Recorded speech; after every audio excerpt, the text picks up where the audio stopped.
There are so many reasons why people struggle with clutter, and you might be slowly starting to declutter your home and experience the amazing benefits that come along with that. But if you never get to the roots and real reasons of why you have clutter to begin with, you will stay in this constant cycle of declutter, reclutter, declutter, reclutter. So whether you are just getting started or maybe you're mostly clutter free, you will walk away from today's video with a new light and a better understanding of one of the most common root reasons of why people have clutter. Hey, I'm Katie Wells. I'm a declutter expert and host of the top-rated podcast called The Maximize Minimalist. And through my podcast, YouTube channel, and online programs and courses, I've helped thousands of families successfully declutter and keep the clutter away, and most importantly, love their home again. So on the surface level, one hugely common reason for clutter, you might already be thinking you know the answer, is procrastination, right? Maybe you've heard that procrastination is a leading cause of clutter. In fact, there are studies that show procrastination causes clutter and vice versa, right? If you're more prone to procrastinate, you're more prone to have clutter, and then that cycle just exacerbates and gets worse and worse and worse. But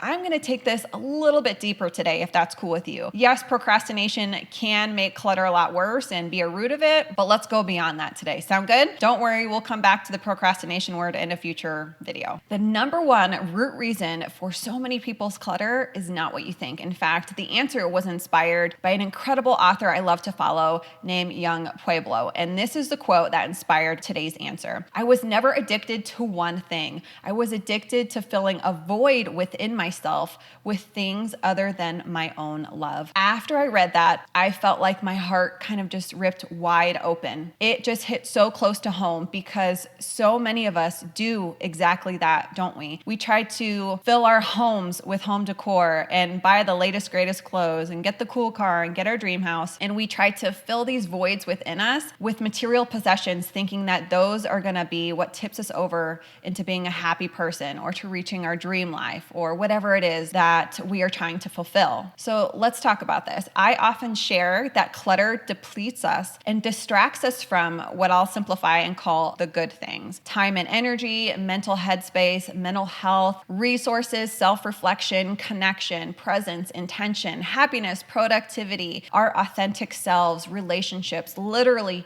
so many things are impacted by clutter and mess. But on the other side of that token, clutter also distracts us from, let's simplify it to the bad things: grief, anxiety, depression, sadness, loss, trauma, fear, and so much more. Mom guilt, whatever you want to throw in there, right? It also distracts us from the bad stuff. And while all those feelings aren't inherently bad, it's really normal for us human beings to want to run and hide from those, isn't it? I didn't want to admit that I had really bad mom guilt and that I had depression and anxiety. Instead, I wanted to open up my phone, hop on Amazon, tap buy now every single day, and fill my home up with stuff, thinking that was going to fulfill all these emotional needs I had, and it didn't. In fact, what it did is it drained my bank account and it filled my home with so much clutter, which only made my anxiety and stress worse. So clutter, in a nutshell, also distract us from these emotions that feel so heavy and hard to carry sometimes. As a world, we are collectively hurting right now.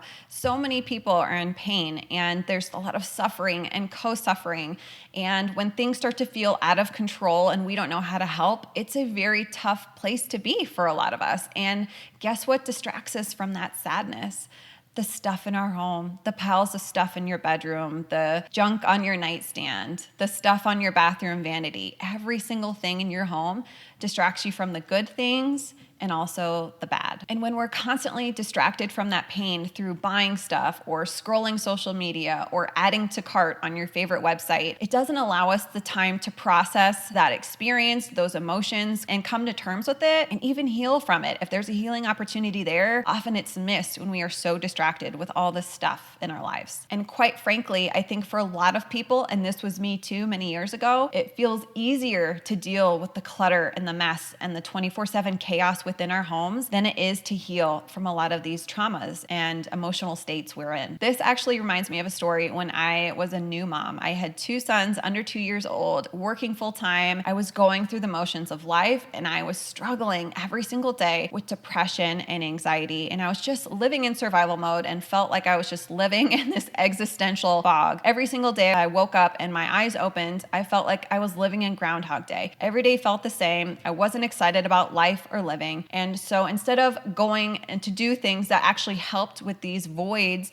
and emotional states and discomforts and feelings I was experiencing, I online shopped. Like I said earlier, I thought I could truly buy my way out of my unhappy life and into a happy one. But it doesn't work that way, does it? My happy life never came, at least through the means of consumption as a consumer and purchasing things. In fact, I've learned a hard lesson over the years that true happiness actually comes from within. It doesn't come from material possessions or more money in my bank account or a dream house that I'll probably never get. In fact, true happiness usually comes more from subtraction. What can I get rid of? What can I let go and release from my life or my home so that I can better focus, live with more intention, and be present with what and whom actually really matters to me? And so once I began to declutter and feel the benefits, I felt more calm, connected with my family, present. It gives us this incredible opportunity that not everyone wants to take because it can be uncomfortable facing our heart clutter, let's call it, right? That emotional pain or anguish we've been burying under heaps of clutter, probably for a really long time. It gives us this amazing opportunity to pause,